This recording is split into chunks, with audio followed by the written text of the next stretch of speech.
This film exposes the addictive nature of pornography, how pornography addiction is a root cause of family breakdown, and how it drives violence and sexual crimes against women and children. This film is not intended, however, to imply that the majority of pornography viewers will end up committing sexual crimes or that the individuals who appear in this film have committed such crimes, unless they specifically indicate so. If you or a family member struggle with a pornography addiction, please know there is hope and that many have found healing and recovery through therapy and family support.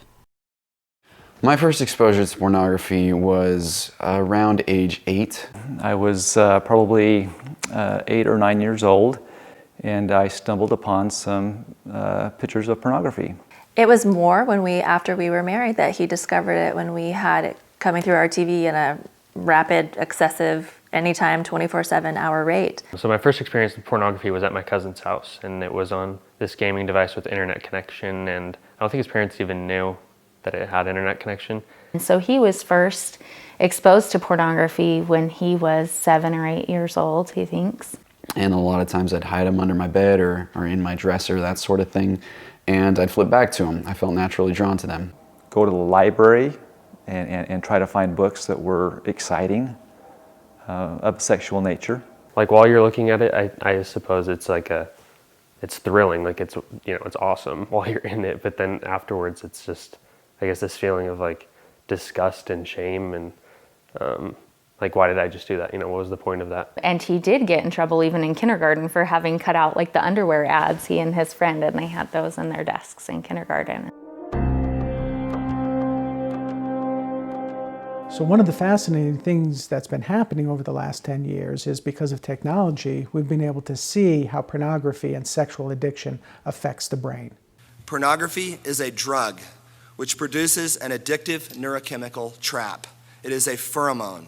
It changes the set point, the pleasure set point of the brain, and creates a new normal through the process of neuroplasticity, or change in the way our brain perceives and values pleasure. Learning about the addiction has been what has really helped me to realize that it's not me. It's not between me and some other woman. This is something that's wrong with his brain. It's not just a morality issue, right? That this is a brain issue, that these behaviors affect your brain and your ability to be able to function in your life. But learning about the changes in the brain and the steps that can be taken to actually reverse those changes, that damage, that really gave me hope. So one transmitter is dopamine, and that's centered part of our pleasure and reward system of part of our brain. And dopamine's released whenever there is a sexual experience and something that gives us a kind of a high in order for us to want to continue to seek out that same activity. Have anything bad happen to me, that would be my quick fix. And, give me that dopamine rush, make me happy again, or at least numb the pain. It is as destructive, if not more so, than other even hard drugs. I had periods of time where I just gritted my teeth and white-knuckled through it, but inevitably, I always fell back into it. As we're engaging in those behaviors, oxytocin and vasopressin is released that bonds us to those activities. So we educate our clients about the neurological pathways, because this isn't just about their willpower or them being weak and not being strong enough. It's about the things that are going on in their brain. You're playing with fire when you become a watcher of pornography, because you don't know how your brain is going to interact with pornography. These are good men and women, good people. These are not people who are going out looking for that. They're people who are coming across it innocently. So where they may have started off with some very basic pornographic images, it has a tendency to escalate, going to massage parlors, going to escorts, seeking prostitutes, looking to hook up with anonymous individuals online. Progression from nudity to hardcore sexual acts, bestiality, sadomasochism, child porn. What the brain is really searching for is something new. Novelty, change. Pornography capitalizes on that. It can extend to various things. Not everybody falls into all those categories, but each one of them falls into some category where it continues to escalate. Very rarely have I seen somebody who started with pornography and it just stayed basic pornography. So for me, I started out with just pictures, and that was it, that did it for me. And then it got progressively worse. It got stories, videos, intense videos, long videos, and there didn't seem to be an end. I had come to realize that it's not just men looking at pictures. It's something that changes in the brain. And that was a page turner for me, that I realized, okay, this is something that needs professional help. Now, I'm a marriage counselor. About 90% of the people I see with marriage issues have pornography issues as well. And I'm convinced that that is the central cause. The isolation, the shame, the dishonesty, the lies, that's the central cause of marriage disharmony today. As I told her, I remember just shaking. I broke down into tears. I was so ashamed of myself. Do I divorce him? Do I keep married? We have a child coming.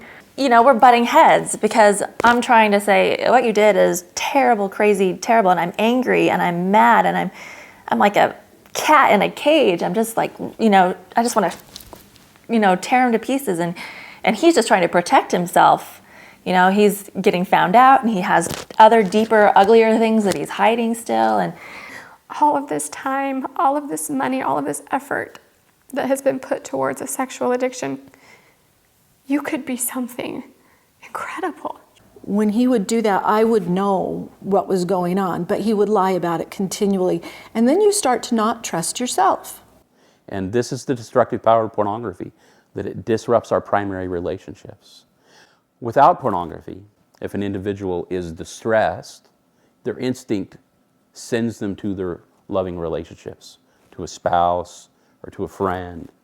But with pornography addiction present, they go internal. They don't reach out, they reach in to themselves, to their own sexual behavior.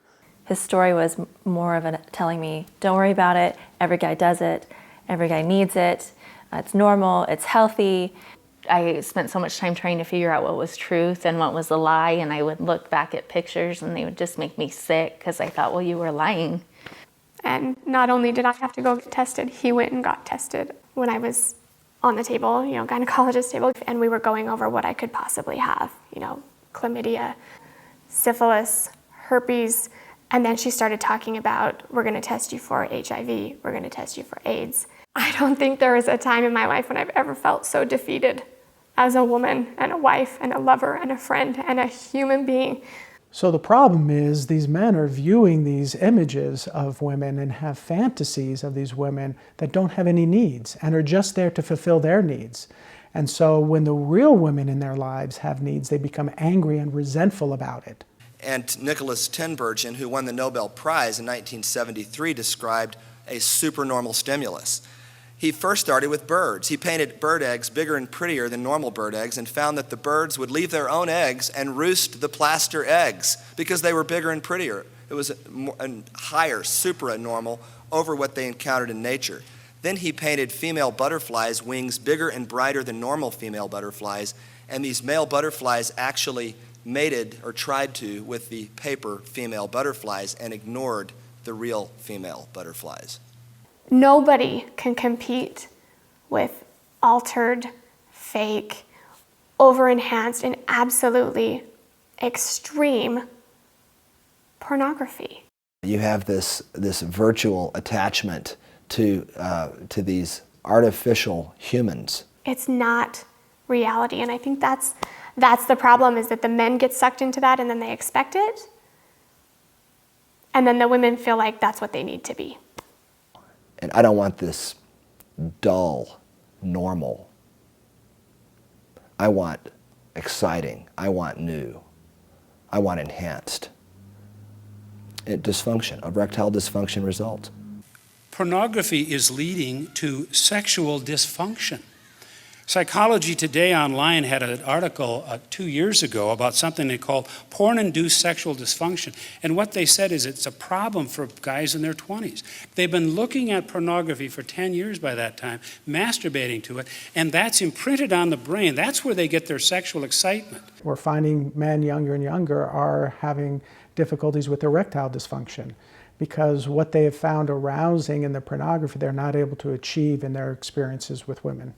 I went through the days, but I wasn't living. I looked at pornography every day in order to self-medicate. I would cut myself because I would so much rather feel physical pain than emotional pain. And my husband got to the point where he was so despondent. He thought many, many times about taking his own life. I hated myself, hated God, hated everybody. Why me? Why as a child, for crying out loud? Pornography images are resulting in a massive shift in the way our children are developing their sexual template. The premature sexualization of our youth is at an all-time high, and it's only going to continue to get higher based on the trends that we're seeing. You become sexualized as a 6, 7, 8-year-old kid, joking about it, kind of following the lead of where this pornography is taking you. Psychologists say that it's not like some casual observation that you see that flits on the mind and goes out. It's permanently imprinted on the mind, and those children, as much as they would like to, cannot escape those memories and escape those images. I still remember those images of what I saw as an 8-year-old child. I can't remember what I did last week, but these things, they just stuck with me. But when they go to the internet with curiosity, they're not going to get healthy, good information about sexuality. What they're going to get is a vast array of pornography that doesn't educate them well about what sex really is, about what relationships really are. They get the opposite.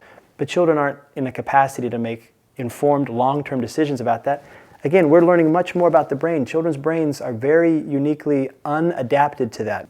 Remember, their frontal lobes aren't formed, and they're going to be able to process that and understand all the nuances and implications of the behavior later. It's ridiculous. Now, if you can think of anything deviant and dark, somebody else already has and has created a forum online to post it, to publish it, to promote it, to expose it. So I'm aware that there are these comprehensive sexuality education programs that are emerging out there that are teaching children to explore, engage in sexual behaviors and activities that are pleasurable and whatever they want to do. That kind of early exposure for children is damaging to their development, to both their social and sexual development, that inhibits their ability to have healthy sexual, emotional relationships later on in life. When sexual freedom is the priority, when people are encouraged to begin sexual activity at an early age, to explore and to experiment with different partners, then sexual health suffers. It is a normal, natural response for your body to respond to another naked body that way. But it's just not the right time for someone so young. There's no stop valve. It's experience all the sex you want. If it were a cake, it would be eating a chocolate cake at every meal. Infection, cancer, infertility, unwanted pregnancy. It is primarily girls and women who suffer the consequences of early sexual activity and multiple partners. That's not sexist. That's biology. If they could connect the dots and see that our children are being sexualized so early that they are developing unhealthy body image and sexual relationship images of what that should be like.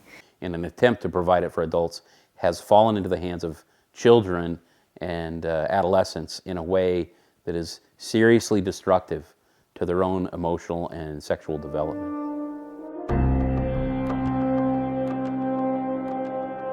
There's no question that pornography leads to the denigration and the demeaning of women, no question, because the ideation is such that women are subservient. Their job is to only satisfy men either as a slave or as a sexual toy or as a prostitute. A lot of people today, particularly in the United States, think of pornography as nothing more than skin flicks, and they dismiss it as people being too uptight, prudish, and so forth. If they say anything against pornography, they have absolutely no comprehension of the degrading aspect of so much of today's pornography. 14-year-old boy goes on his phone, sexts different girls. His language was so obscene, so vulgar, calling them names that are inappropriate. Where did he get the ideation that this is all they are good for? It was pornography. And the objectification of women today, I think, is one of the major problems we face in cultures around the world. All these people that I was looking at, I was making them seem, like sexual objects rather than people. It's surprising that many of those who are seeking to improve the status of women are passive or accepting of pornography, which is so demeaning to women. Shelley Lubin, who now works on the good side and helps fight pornography, former pornography actress, said many actresses admit they've experienced sexual abuse, physical abuse, etc. She says the same horrible violations we experience then we relive in front of the camera, and we hate every minute of it. So also the Bridge study showed of the top 250 porn titles, 90% of them depict violence against women, as defined by slapping, hitting, hair pulling, gagging, choking, and name calling. The more violence and abuse that is depicted in pornography has a greater sell value on the internet. Pornographers know this and they push this. Do the men that watch that just decide, hey, I can watch this, but it's all fantasy. It's not real. It is real. The women are actually experiencing what's on the screen. So you need to understand that this is someone's mother, this is someone's daughter, this is someone's sister. And you wouldn't want your mother or daughter or sister to be viewed in that way. We know, for instance, from the Halt meta-analysis, which did look at multiple studies and did conclude that yes, men who view pornography are more accepting of the rape myth, that women enjoy rape and want it. Today, violence against women is on the increase. Rape is on the increase. In the UK, the government has identified a substantial number of child-on-child victims who were harmed because of the pornography consumption of the perpetrator. I have had cases where the pornography addiction in a man progressed to the point where he violently raped his own daughter.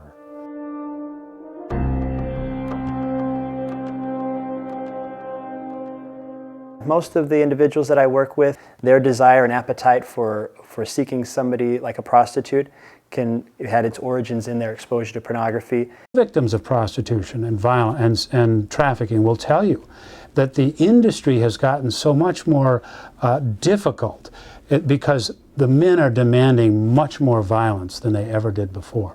They seem out of control. They really don't want to be doing the things they're doing. They love their families and they want to maintain a level of love and connectedness there, but their compulsion and their addiction through pornography drives them into these promiscuous relationships, to prostitution, and it's devastating to them. The pornography is fueled by the women who are trafficked. They're the ones who are used to make the movies that are so popular that, the videos are sold around the world. More than 11,000 a year are developed in comparison to 400 movies that are produced in Hollywood. Ultimately, I realized he'd been with these women from another country in a sex club. You just had sex with women, like sex trafficked women? Prostitutes? And he looked at me almost like he didn't know. Almost like it didn't click in his head until I said that. And he thought, oh. Women are very vulnerable in undeveloped countries where the traffickers, the criminals come in and they say to the women, we can make you a movie star. And of course they start by saying you have to do this to get a foot in the door. They end up making the terrible porn movies and becoming prostitutes in a brothel somewhere, in a bar somewhere. Detailed stories that just are so painful when I think about the woman on the other side of what he had done. And now when we talk about it, I see the pain in his eyes. And any country in the world that legalizes prostitution has more sex trafficking. It creates a permissive attitude and an attitude of further disrespect for women. Lauren Bethel said, sexual trafficking is the exploitation of vulnerability. In other words, women who, if they could choose to do something else, they would. So pornography creates the demand for prostitution and trafficking, and that's so important to understand. I think sex trafficking isn't just a foreign problem, something that happens in another country, somewhere else. It was going on in my neighborhood down the street from me. I can point them out, I know what to look for. He was working with a pimp who had been imprisoned, and he said, tell me how you find the girls that you use for your movies. And the pimp said, oh, it's easy. I just go to the malls. And he said, most teenage girls and preteen girls will go with their friends. If I see a girl who's alone, I go up to her and I say, hey, you've got beautiful eyes. He said, if she looks at me and says, thank you, I let her go on because I know that she's not vulnerable. But if she looks down at her shoes and says, no, I don't have pretty eyes, he says, I know I've got her. It's impossible to be searching out adult pornography on the internet without finding child pornography. And people will say, oh no, I never look at child pornography. And I say, oh really? You mean you've never seen a woman who's 17 and a half years of age? What about a 16-year-old, a 14-year-old? I was speaking in Arizona a few years ago, and a prosecutor was there who prosecuted obscenity and sex crimes there in Arizona. And he called adult pornography the gateway drug for child porn. And they're arresting many married men, grandparents, many high school kids, because they don't distinguish between adult and child pornography after a time. So they're trying to make actresses look either pubescent or even prepubescent to sculpt those brain tastes younger and younger. That accounts for the worldwide boom in child pornography, I believe. This consumption of adult pornography on a steady basis, where the brain looks for and needs harder material. One of my responsibilities was to work at a children's home where the children were court adjudicated away from their parents because the parents had used them for prostitution purposes and child pornography purposes. So these parents had actually taken pictures of their children and put them on the internet, okay, for the sale. They had also sold their children at different parties and things for sexual favors. It wasn't just one or two kids. We were dealing with 50, 60, 70, 100 different children who would have this take place in their lives. In more developed countries, the runaways, the castaways, the throwaway children are the ones who are so vulnerable because the criminal networks know where they are, they know how to find them, and they prey on them. The experts say that a child who runs away will probably be in the hands of a criminal network within 48 hours. Individuals that commit crimes against children, for example, sexual crimes against children, report to a high percentage that their issues began with pornography, that they find themselves needing more stimulation from things that they would never have originally described as being sexually arousing to them. Every country should have laws prohibiting the distribution of adult and child pornography. Now, many people argue, well, it should be just child pornography. Adult pornography, you should do what you want. People should have that right. But when we know that looking at adult pornography leads many to child pornography, we have to go back to the source of the crime, and it's adult pornography. When I walk into a room, I don't think, who in here struggles with pornography? Now I think, who in here hasn't encountered pornography in their lifetime? It is going to continue, and it's going to continue to take lives and drain them of every ounce of happiness. We need to do something about it.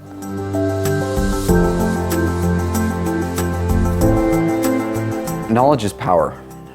I firmly believe that, particularly with this addiction. The more people learn about the addiction, about the chemistry that happens in the brain during the addiction process and what an addict goes through, the more they will be able to be a support. I think it's so important for those that are struggling to always remember that there's not anything that's happened to you that you can't heal from. I finally see that there's a light at the end of the tunnel, and I know that there is for everyone.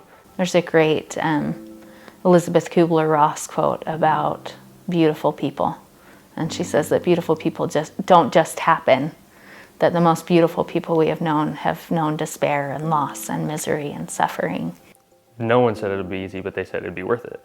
And I can testify in my life that I've done intense amounts of work, but where I am now, there's no place I'd rather be. It's time for us to take very seriously what's happening in our cyber world, in our cyber universe. Just wake up to the fact that our children, our young adults, and our adults are all in this new, brave new world, if you will. Things are not what they used to be even 10 years ago. Pornography is a universal solvent that dissolves emotion, family, marriage, and government. Indeed, it destroys our humanity. The war for safe families and decent communities is a winnable war. You are not too late to the battle. All hands on deck. The battle is on. We need you. We need your time, your energy, your efforts, your interest. Please join us in this fight for sanity and serenity, for peace and prosperity, for today and for all our tomorrows. I am on a mission now to spread to all the world, to all the women, to anyone that will hear me. If we can all come together, and if we can all rally around and not be afraid to talk about it, and not be afraid to get educated, and not be afraid to work together and fight for the common good, then we will all start healing, and our society will become better and will become stronger.